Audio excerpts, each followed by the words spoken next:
Nous voici arrivés à la fin de cette présentation. Cette présentation nous a permis de revisiter l'approche utilisée par Kurotori en 1966 pour la formulation de propergol. C'est un produit qui est utilisé dans les fusées.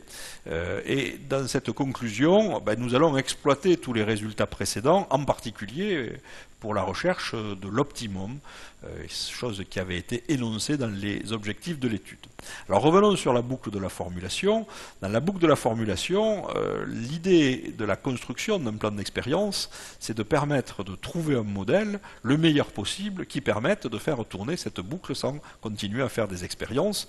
Et on demandait au modèle qu'il soit le plus descriptif, le plus prédictif possible. Et ici, le modèle synergique de degré 3 remplissait complètement cette fonction. Donc nous allons exploiter le modèle de deux façons, soit de façon graphique, en revenant sur l'exploitation des courbes isoréponses, soit de façon numérique, avec l'utilisation par exemple d'un solver ou d'une optimisation multicritère.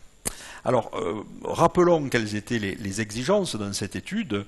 On cherchait dans le domaine expérimental un mélange pour lequel le module d'élasticité soit égal à 3000, mais attention, il fallait minimiser la teneur en Lyon. Et donc pour ça, la première des choses à faire, c'est d'utiliser une approche graphique en regardant où se situe la ligne isoréponse Y égale 3000. On voit que c'est la frontière entre un bleu turquoise et le vert le plus clair. Et dans le long de cette ligne d'isoréponse, on va se positionner à l'altitude Z1 la plus petite possible. Pourquoi? Parce que Z1, c'est le pseudo-constituant directement lié à l'axe du liant. Et donc, j'ai entouré en rouge la zone qui me semble visuellement être la plus satisfaisante, et je compare avec ce qu'ont donné les auteurs en 1966. Nous allons pouvoir, d'après le modèle, faire mieux que le centre du domaine expérimental où nous avions observé également 3000.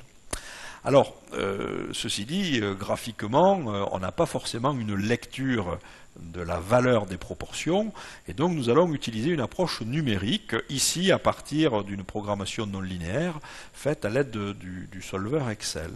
Alors, dans un problème de programmation non linéaire, que vous pouvez mettre en œuvre avec un tableur, ce sont des méthodes qui sont implémentées dans les logiciels spécifiques, il va falloir d'abord définir l'objectif. L'objectif, c'est la réponse calculée à partir du modèle, et pour calculer la réponse, il faut le vecteur des coefficients. Donc, nous l'avons trouvé, et nous avons trouvé que ce modèle synergique était le meilleur en tant que modèle prédictif, et puis il faut la fonction du modèle. La fonction du modèle, vous voyez, c'est la ligne où il y a Z1, Z2, Z3, et ensuite toutes les extensions liées au monôme de degré 2 et au monôme de degré 3. Donc il faut définir dans quelle cellule on définit l'objectif.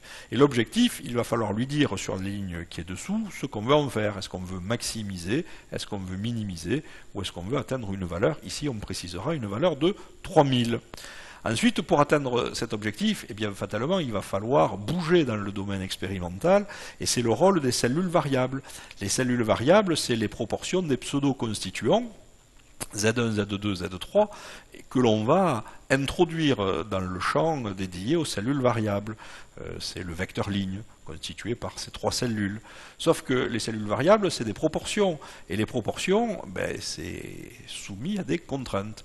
Des contraintes individuelles qui nous disent que les proportions des pseudo-constituants doivent être comprises entre 0 et 1, et puis une contrainte relationnelle, il faut que la somme des proportions soit égale à 1. Et ensuite, qu'est-ce qu'il suffit de faire? Il suffit d'activer le solver pour regarder où il converge.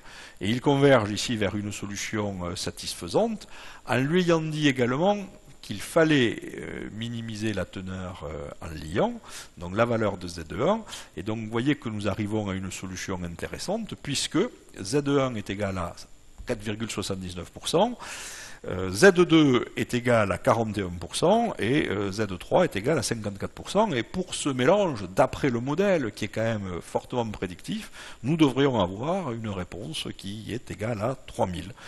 Si on s'empresse de comparer avec ce qu'avaient obtenu les auteurs, eh bien vous voyez que, allez, à un arrondi près, nous avons exactement la même chose que ce que l'on observe graphiquement, d'où l'intérêt des constructions graphiques en présence de 3 constituants.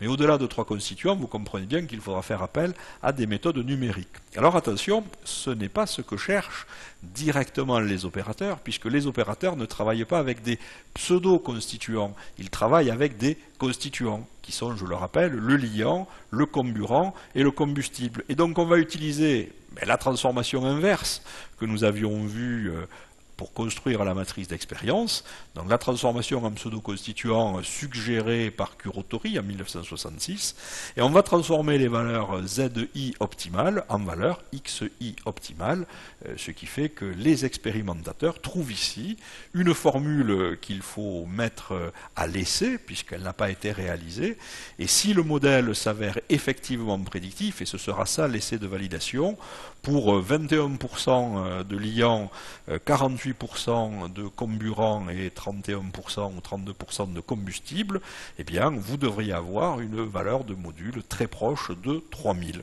Voilà. Alors, on va faire un récapitulatif maintenant de tout ce qu'on a raconté dans cette présentation, découpée en 10 séquences.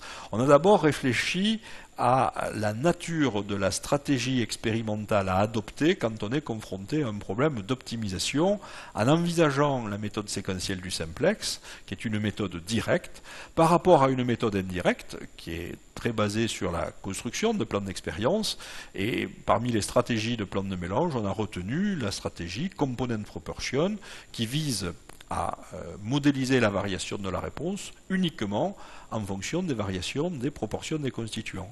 Les proportions des constituants, elles sont soumises à des contraintes. C'est ce que vous voyez ici. C'est ce qui a réduit l'espace du domaine expérimental.